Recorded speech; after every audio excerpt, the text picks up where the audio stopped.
Oke, Assalamualaikum warahmatullahi wabarakatuh. Waalaikumsalam. Selamat sore kawan, bertemu lagi bersama kami dalam podcast Persatuan Tunanetra Indonesia yang berkolaborasi dengan PDKPRO, Persatuan Disabilitas Kabupaten Probolinggo, dan Gerkatin, Gerakan Kesadaran Tunarungu untuk Kabupaten Probolinggo.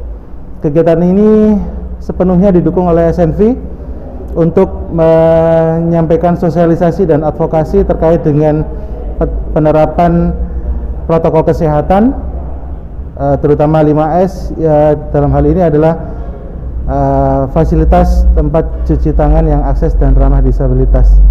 Untuk sore hari ini kita semua sudah hadir bersama Ibu Sri Wahyu Utami selaku Kepala Bidang Kesehatan Masyarakat di Dinas Kesehatan Kabupaten Probolinggo.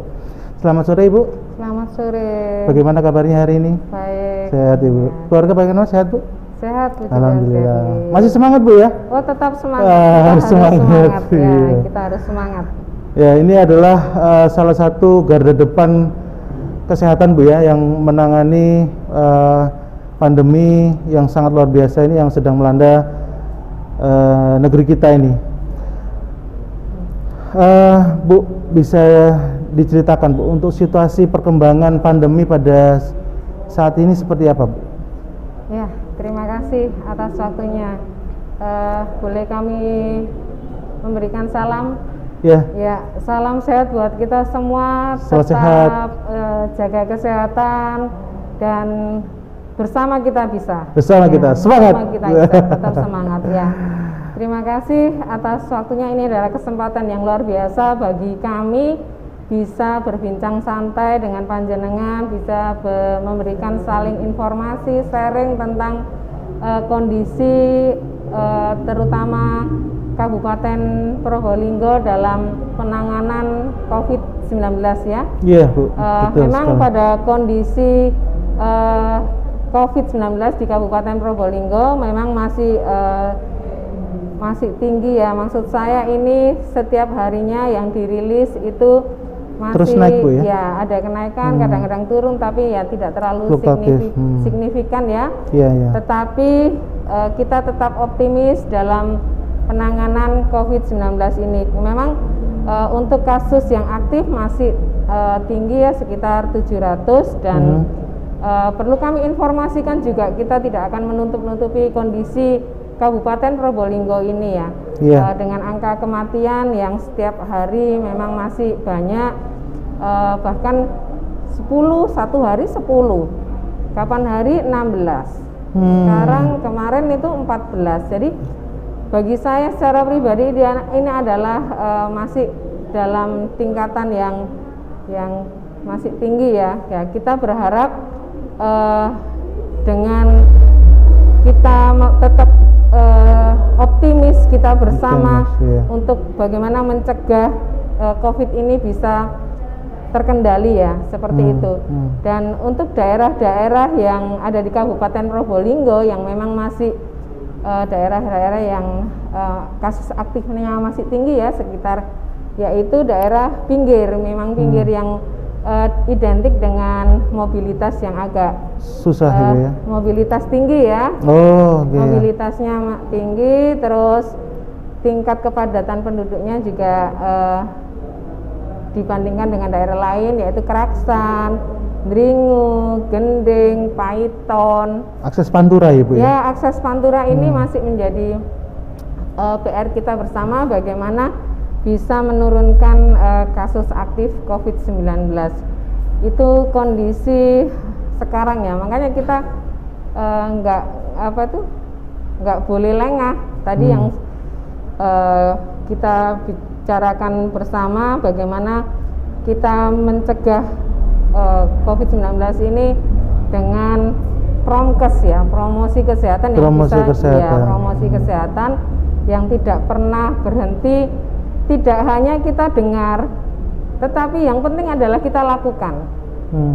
Kita lakukan dengan baik dan benar. Kita tahu sekarang kita memakai masker.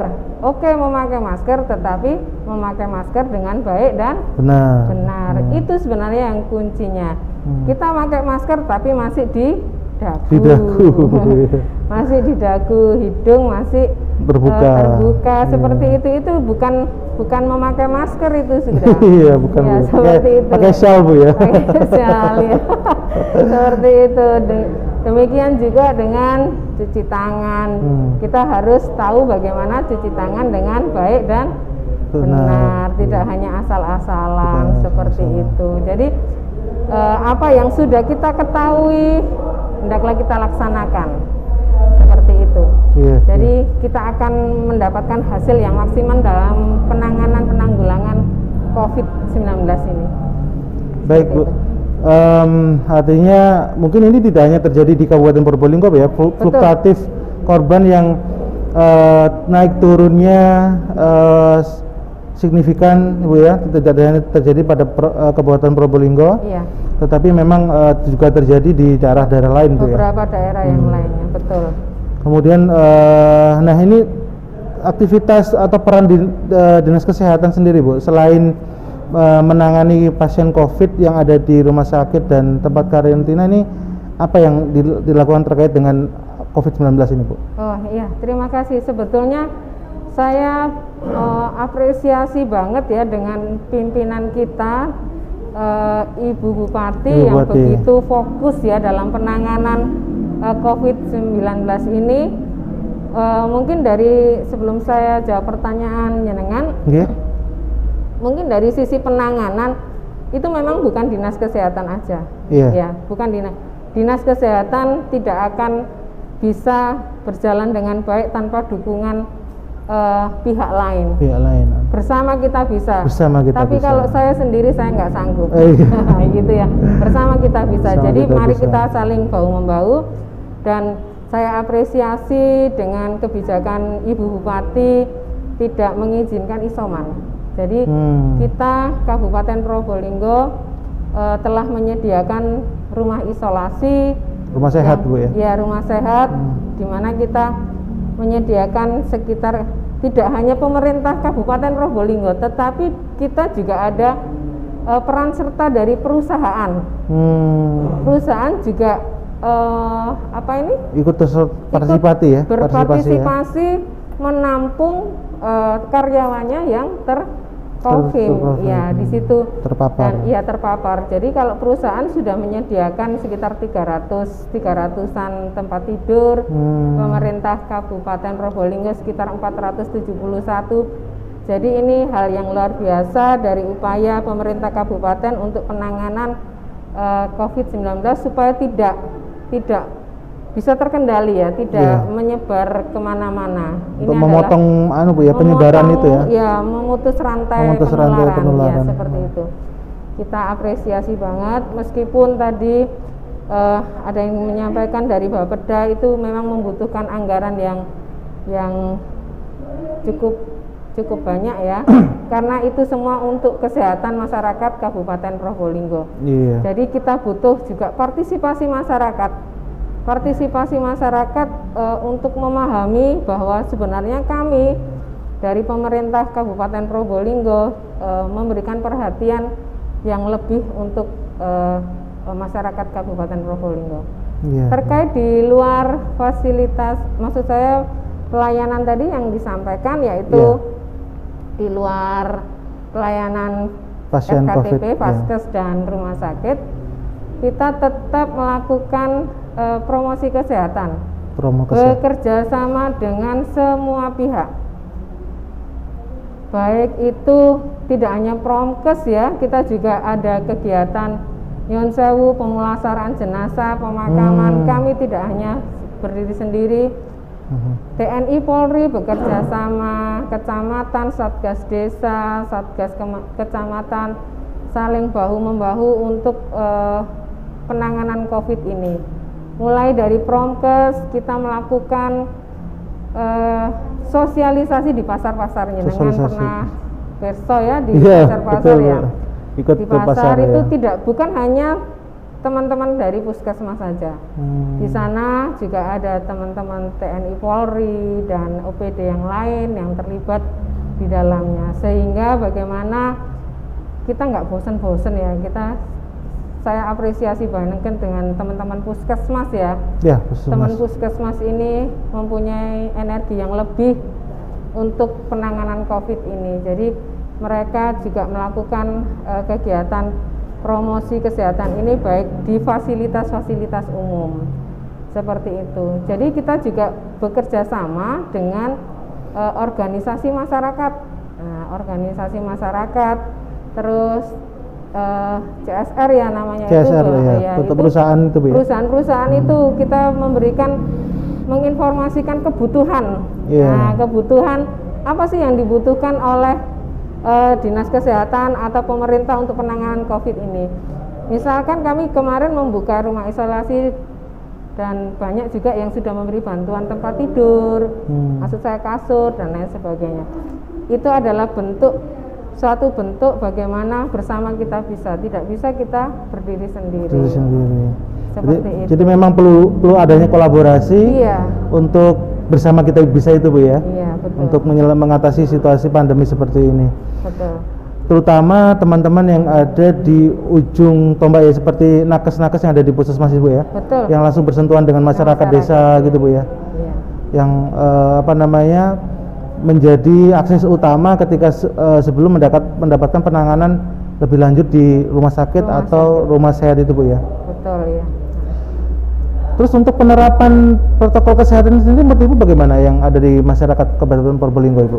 Ya, untuk penerapan protokol kesehatan yang kita sudah pahami, yang simple aja yaitu masker dan cuci tangan ya. Misalnya cuci tangan memang kita harus kita berharap tidak hanya memberikan motivasi, tetapi kita juga menyediakan sarana di mana saja sebenarnya. Di mana saja di perkantoran, di tempat-tempat umum lainnya, tempat ibadah, tempat pasar ya, pasar. Sekolah, puskesmas apalagi ya seperti itu. Jadi tempat untuk cuci tangan itu ya harus untuk masa-masa seperti ini ya harus tersedia di tempat-tempat umum ya, baik perkantoran maupun tempat-tempat umum. Terlebih fasilitas kesehatan pokoknya yang tempat orang-orang banyak berkumpul itu. Dan yang lebih penting lagi, tidak hanya ada tempatnya aja, bagaimana tempat cuci tangan tersebut bisa diakses. Nah, itu yang penting. Jangan ada tempatnya tapi tidak digunakan. Bagaimana masyarakat memakai, paham, oh itu tempat cuci tangan harus digunakan. Nggak boleh dilewati aja lah. Itu saya yang nggak, dikira pajangan Bu ya. Nah, dikira pajangan, nah, dilewati aja tapi tidak digunakan, seperti itu. Baik. Nah, ini kalau di tempat umum mungkin tempat cuci tangan itu kadang-kadang ada, tapi kalau di puskesmas sudah pasti ada Bu ya, sudah pasti menjadi syarat utama sebagai tempat layanan kesehatan menyediakan tempat cuci tangan, baik itu untuk nakes sendiri maupun pengunjung layanan kesehatan itu Bu ya. Nah, yang terjadi di masyarakat di puskesmas, beberapa puskesmas ini kami beberapa kali menemui akses tempat cuci tangan yang susah Bu, susah dijangkau. Jadi artinya banyak hambatan ketika kami penyandang disabilitasnya susah untuk menjangkaunya. Ini mungkin salah satu penyebab beberapa orang atau masyarakat ini enggan untuk bercuci tangan. Bagaimana Bu? Terima kasih. Ini adalah menjadikan masukan dari kami, bagaimana kami harus menyediakan terutama di puskesmas ya, di puskesmas. Karena adalah puskesmas merupakan layanan kesehatan, jadi setiap pengunjung memang diwajibkan untuk melakukan cuci tangan. Menggunakan sabun dan air mengalir. Menggunakan sabun dengan cuci tangan yang baik dan benar. Seperti itu ya. Itu yang pertama. Yang kedua, bagaimana penyediaan itu bisa terjangkau atau digunakan oleh semua pengunjung. Pengunjung itu siapa aja? Termasuk karyawan, termasuk pasien maupun keluarga pasien. Nah, pasien ini siapa? Pasien itu dalam situasi dan kondisi seperti ya ada lansia ya kan, Iya, lansia. ada anak-anak. Nah, itu juga bagaimana mereka juga bisa memanfaatkan atau menggunakan cuci tangan tersebut dengan baik. Dan mungkin juga kita bisa memfasilitasi saudara-saudara kita yang disabilitas seperti itu. Tetapi mungkin ada beberapa fasilitas pelayanan kesehatan yang tidak bisa memberikan maksimal seperti yang saya sampaikan. Mungkin juga masih perlu kita membenah diri ya, membenah diri sehingga apa yang menjadi kebutuhan masyarakat, ya kan? Apa yang menjadi kebutuhan masyarakat tentang khususnya hal ini tempat cuci tangan bisa diakses oleh semua pengunjung seperti itu. Artinya kami juga boleh dong Bu memberikan feedback kepada tempat layanan kesehatan khususnya puskesmas ini untuk bersama memperbaiki layanan cuci tangan tersebut kan Bu ya? Oh, itu yang kami tunggu. Kami bisa tahu kelemahan kami dari orang lain, tidak bisa kita mengaca dari diri kita sendiri. Jadi karena orang lain lah, pengunjung lah yang atau pengunjung ya, misalnya pengunjung lah yang tahu apa yang menjadi kebutuhan gitu. Kalau hari ini kita bertemu dan nanti ada feedback tentang bagaimana sih sebenarnya kami butuh yang seperti ini, itu akan lebih bagus lagi untuk meningkatkan pelayanan kita. Iya, untuk meningkatkan pelayanan kita. Sebenarnya itu kan yang kita harapkan gitu. Jadi ada komunikasi. Ini puskesmas itu milik bersama kan, milik masyarakat Kabupaten Probolinggo. Jadi dengan masukan itu kita akan memberikan pelayanan yang lebih bagus lagi. Tuh teman-teman nih sudah diberikan akses terbuka. Artinya kita semua boleh ini memberikan masukan yang membangun untuk layanan kesehatan, karena ini untuk semua Ibu ya, bisa diakses oleh siapapun, baik tidak hanya disabilitas tetapi perempuan sedang hamil, kemudian anak-anak dan lansia Bu ya. Lansia, betul. Jadi adanya kolaborasi ini memang menentukan sebuah kebijakan yang inklusif Bu ya. Iya. Bu, kalau dari sudut pandang Ibu sendiri, apakah tempat cuci tangan itu akan mengalami perubahan Bu ke depannya? Atau hanya sekedar menerima masukan kemudian ya hanya ditampung, apa hanya menunggu anggaran begitu Bu? Enggak, kita gini ya, kami dari kesehatan, cuci tangan itu hukumnya wajib ya, sudah menjadikan budaya ya. Jangan sampai sebenarnya nggak hanya COVID ini kok kita harus cuci tangan. Betul. Dan situasi COVID ini memudahkan kita dalam rangka budaya cuci tangan. Iya, merubah budaya kita Bu ya. Kita semakin terbantukan, bukan maksudnya kita ada hikmahnya bahwa sebenarnya cuci tangan itu ada dan tidak ada COVID itu wajib cuci tangan. Ya wajib. Apalagi kami dari tenaga kesehatan. Setelah bersentuhan dengan pasien itu kita punya SOP harus cuci tangan. Dan pasien berhak menolak kalau belum sudah cuci tangan belum ini petugasnya. gitu ya. Memang harus kita itu dari sisi kami dari tenaga kesehatan ya. Tetapi itu juga harus kita budayakan untuk semua pengunjung ya. Semua pengunjung dan maksud saya rumah sakit, puskesmas, pengelolaan kita sudah BLUD ya, Badan Layanan Umum Daerah. BLUD. Jadi bagaimana baik rumah sakit maupun puskesmas bisa memakai anggaran yang ada, termasuk dalam hal pemeliharaan atau pengadaan. Nah, yang susah itu pemeliharaannya Bu ya, merawatnya Bu ya. Ya. Membuatnya gampang, tetapi memeliharanya ini. Betul. Tetapi gini, ini adalah karena ini adalah sesuatu yang penting ya untuk masa-masa sekarang dan selanjutnya. Tetap kita akan memberikan memotivasi nanti teman-teman di baik itu puskesmas maupun rumah sakit untuk memelihara semua peralatan, tidak hanya tempat cuci tangan ini semua, karena kita membutuhkan anggaran yang besar untuk semua pembeli alat, tidak hanya pandai untuk meminta anggaran atau membeli, tetapi juga harus pandai merawat. Merawat dengan apa? Ya kita sisihkan anggaran untuk perawatan seperti itu, dan itu yang harus kita motivasi lagi untuk teman-teman cleaning service atau petugas kebersihan.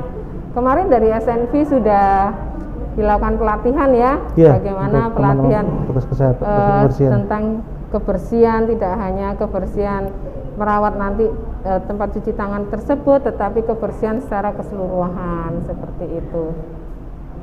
Terima kasih untuk SNV yang kemarin sudah memfasilitasi kami ya. Pertama kami gini, aduh kok telat ya kemarin, ternyata tidak ada kata terlambat untuk kita belajar, tidak ada kata terlambat, itu kita melakukan sesuatu yang terbaik gitu loh. Ketika program SNV ini masuk Bu ya, kemudian sempat melandai di gelombang pertama, saya berpikir juga, wah ini programnya masih jalan tapi kayaknya sudah mulai, tapi ternyata ada gelombang kedua yang lebih dahsyat. Ternyata memang ya harus kita persiapkan lebih matang lagi Bu ya untuk menghadapi pandemi yang lebih besar, gelombang kedua ini. Iya, tetapi kita tetap optimis ya. Iya, harus kita optimis. Dan banyak dari beberapa sektor, dari bidang kesehatan apa yang harus dilakukan, dari OPD lain apa yang harus dilakukan, kita harus bersinergi, bekerja sama untuk penanganan COVID-19 ini. Berarti dari nanti sinergisitas seluruh masyarakat, termasuk feedback dari teman-teman disabilitas yang memberikan informasi terkait akses cuci tangan akan direspon positif dan menjadi PR Bu ya, menjadi PR betul. Berikutnya tidak hanya menjadi PR dari Dinkes saja, tetapi seluruh lapisan masyarakat yang mempunyai fasilitas cuci tangan yang tidak hanya membuatnya tetapi merawatnya, selain itu memfungsikan sebagaimana mestinya sehingga bermanfaat untuk siapa saja Bu ya. Iya. Begitu Bu ya. Baik Bu, ada pesan kepada kami semua terkait dengan situasi pandemi seperti ini Bu dari Dinas Kesehatan. Terima kasih. Sekali lagi kita tidak akan bosan-bosan memberikan promosi kesehatan, tetap patuhi protokol kesehatan. 5 mau 3M mau 5M ya 6M Bu. Ya 5M ya itu. 3M aja sudah dipatuhi, itu sudah syukur sekali, apalagi sekarang ditambah 5M. Iya. Jadi tetap semangat, kita tidak boleh patah semangat.